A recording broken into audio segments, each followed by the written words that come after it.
सती प्रथा हमारे देश में प्राचीन काल से चली आ रही थी, जिसके अंतर्गत स्त्रियों को जिंदा ही अपने पति के साथ चिता पर बैठा दिया जाता था। निश्चित तौर पर यह क्रूर प्रथा थी, जिसने धर्म और समाज के नाम पर न जाने कितने ही परिवारों को नष्ट कर दिया। लेकिन अब प्रश्न ये उठता है कि क्या वाकई में सती प्रथा के पीछे कोई धार्मिक पहलू छुपा है? क्या सच में हिंदू धर्म हमें ऐसा करने की इजाजत दे सकता है? जिस धर्म में नारी का इतना अधिक सम्मान किया जाता हो, फिर आखिर कैसे उस धर्म में ऐसी मान्यताओं ने स्थान बना लिया? बस यही सब हम जानेंगे आज के इस वीडियो में। नमस्कार और एक बार फिर स्वागत है आप सभी का आपके अपने वीडियो कलश यूट्यूब चैनल पर। हिंदू धर्म किसी भी रूप में भारतीय समाज में फैली सती प्रथा की जिम्मेदारी नहीं लेता है। ऐसा कहीं भी नहीं लिखा है कि पति की मृत्यु के बाद उसकी पत्नी को उसकी जलती हुई चिता पर बैठकर भस्म होना चाहिए। हिंदू धर्म के 4 आधारभूत स्तंभ हैं, जिन्हें हम ऋग्वेद, यजुर्वेद, सामवेद और अथर्ववेद के नाम से जानते हैं। इन्हीं वेदों के आधार पर हमारी समाज की व्यवस्थाएं स्थापित की गई थी, लेकिन इन चारों वेदों में से किसी में भी स्त्रियों को सती करने जैसी कोई भी व्याख्या देखने को नहीं मिलती है। हमारा धर्म हमें एक स्त्री को जिंदा अग्नि में जलाने की आज्ञा बिल्कुल भी नहीं देता है। लेकिन हाँ, हम इतना जरूर कहेंगे कि सती शब्द का उल्लेख पुराणों में दर्ज एक कथा में किया गया है। दरअसल सती एक संस्कृत शब्द है, जिसका अर्थ होता है एक ऐसी स्त्री जो केवल अपने पति की हो, अर्थात एक ऐसी पत्नी जो पतिव्रता हो और उसका उसके पति के अलावा किसी भी अन्य मर्द से कोई भी संबंध नहीं है।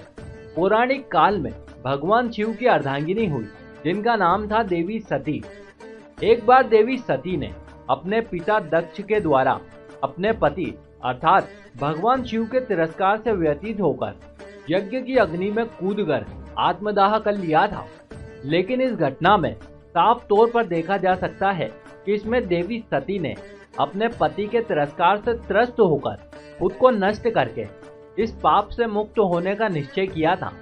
और तो और उनके आत्मदाह करने का ये फैसला भी उनके पति भगवान शिव के जिंदा रहते ही लिया गया था।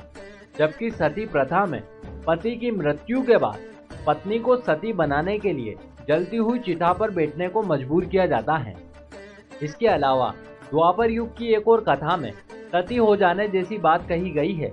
इसके अंतर्गत महाभारत युग के 5 पांडवों के पिता पांडु की 2 पत्नियां थी, माद्री और कुंती।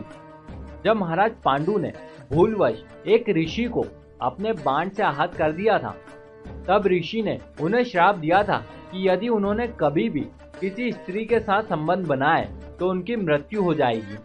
लेकिन समय के साथ साथ महाराज पांडु की स्मृतियां धुंधली पड़ गई और उन्होंने ऋषि के श्राप को भूलकर अपनी पत्नी माद्री से संबंध बनाए थे, जिस कारण से उनकी मृत्यु हो गई थी।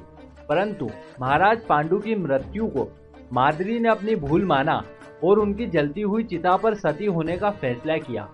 लेकिन इन दोनों ही कथाओं के अनुसार पत्नियों ने अपनी इच्छा से सती होने का फैसला किया था, ना कि उन्हें किसी भी रूप में समाज में सती होने के लिए मजबूर किया।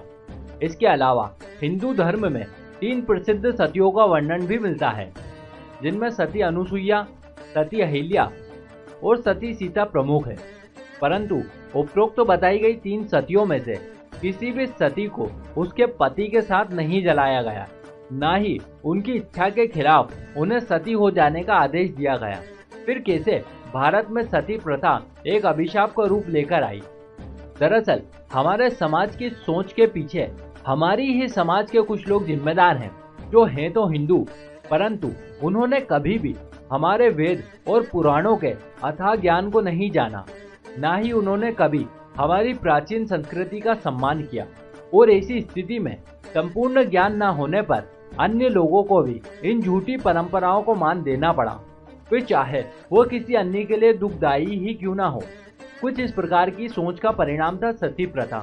हालांकि कुछ क्षेत्रों में ऐसे लोग भी हुए हैं जो मृत व्यक्ति की जायदाद पर कब्जा करने के उद्देश्य से उसकी पत्नी को जबरदस्ती सती करने पर जोर दिया करते थे। लेकिन जैसा कि हम सभी जानते हैं कि हर रात के बाद एक नया सवेरा होता है, ठीक उसी प्रकार से एक न एक दिन हर बुराई का अंत होता ही है। और गीता में भी भगवान श्री कृष्ण ने स्पष्ट शब्दों में कहा है कि जब जब धर्म की हानि होगी तब तब मैं इस धरती पर किसी न किसी रूप में अवश्य ही जन्म लूंगा। और इस बुराई का अंत भी कुछ इसी प्रकार से हुआ था। 19वीं शताब्दी में देश के अलग अलग क्षेत्रों में इस कुप्रथा को रोकने के लिए आवाजें उठने लगी। उस समय देश में ब्रिटिश शासन था। तब राजा राम मोहन राय किसी अवतारी पुरुष की तरह सामने आए और उन्होंने न केवल सती प्रथा को खत्म किया बल्कि विधवा विवाह पर भी जोर दिया, जिसके सकारात्मक परिणाम आज हमारे सामने दिखाई दे रहे हैं। तो दोस्तों, अब तो आप जान ही गए होंगे कि अधूरा ज्ञान किस प्रकार से हमारी समाज में कुप्रथाओं को जन्म दे देता है। इसी के साथ हमारी ये जानकारी भी यहीं समाप्त होती है। हम उम्मीद करते हैं कि आपको ये जरूर अच्छी लगी होगी। यदि आप भी इस विषय में कुछ एक सकारात्मक विचार रखते हैं तो नीचे दिए गए कमेंट बॉक्स के माध्यम से हमें जरूर बताइएगा। देखते रहिए वीडियो कलश यूट्यूब चैनल। आप सभी का बहुत बहुत धन्यवाद।